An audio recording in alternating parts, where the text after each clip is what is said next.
বাংলাদেশের বুকে আমরা চিরতরে ফেসিবাদ নির্মূল করতে চাই, নির্মূল হয়েছে দেখতে চাই।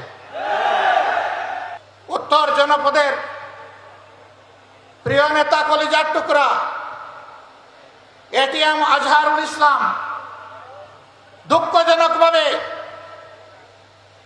ফেসিবাদের হাতে তিনি বন্দী হয়েছিলেন। এখন তিনি বন্দী কেন, জনগণ তা জানতে চায়। কবে তিনি মুক্ত হবেন, জনগণ তা শুনতে চায়। আমাদের ন্যায্য অধিকারগুলো দিতে হবে। তিস্তার কারণে প্রতি বছর উত্তর জনপদের মানুষ বর্ষা মৌসুম আসলেই আতঙ্কে থাকে, কি হবে আজ আমাদের কপালে। তিস্তা পাড়ের অনেক মানুষ ভালো করে একটা ঘর বাড়িও তৈরি করে না, কারণ জানে বন্যার স্রোত তা তিস্তাতে ভাসিয়ে আমাদেরকে নিয়ে যাবে। এই দুঃখ মুছে যাক আমরা চাই। এই জন্যে তিস্তা মহাপরিকল্পনা কোনো ধরনের চক্রাঙ্গানোর তোয়াক্কা না করে, গড়িমাসি না করে অবিলম্বে তা বাস্তবায়ন করতে হবে।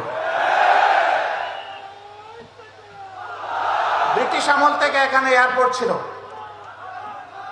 এখন মৃত্যুবরণ করে পড়ে আছে। আমরা বলি এই এয়ারপোর্টকে জীবন দিতে হবে। এখানে এরোস্পেস ইউনিভার্সিটির টেম্পোরারি ক্যাম্পাস চলছে। একজন বলেছেন, আমরা শুনতে পাচ্ছি এই এলাকার মানুষকে বঞ্চিত করে এটা অন্যত্র সরিয়ে নেওয়া হবে। আমরা বলি আগে যারা করেছে তারা চিন্তা ভাবনা করেই এখানে করেছে, অতএব এটা যেন এই জায়গা থেকে কোথাও সরে না যায়। আরো 3টা দরকার হলে আপনারা গড়ে তুলুন, কিন্তু এটা সরানো চলবে না। তার পাশাপাশি এখানে স্থায়ী ক্যাম্পাস গড়ে তুলতে হবে।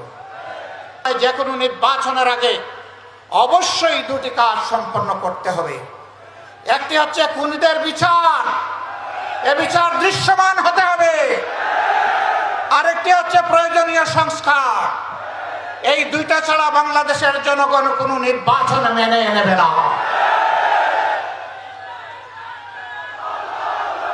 প্রধান উপদেষ্টা বারবার তিনি ঘোষণা দিয়েছেন, এবারের ডিসেম্বর থেকে আগামী বছরের জুনের মধ্যে ইলেকশন হবে।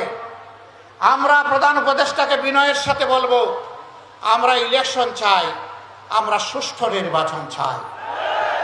আর আমরা চুরি চামারি, কালো টাকার পেশি শক্তির প্রভাব যুক্ত নির্বাচন দেখতে চাই না। এই জন্য নির্বাচনের জন্য অবশ্যই সমতল মাঠ তৈরি করতে হবে। এই দায়িত্ব পালনে আপনারা আমাদের যত ধরনের সহযোগিতা চাইবেন, সকল সহযোগিতা দেওয়ার জন্য আমরা প্রস্তুত রয়েছি।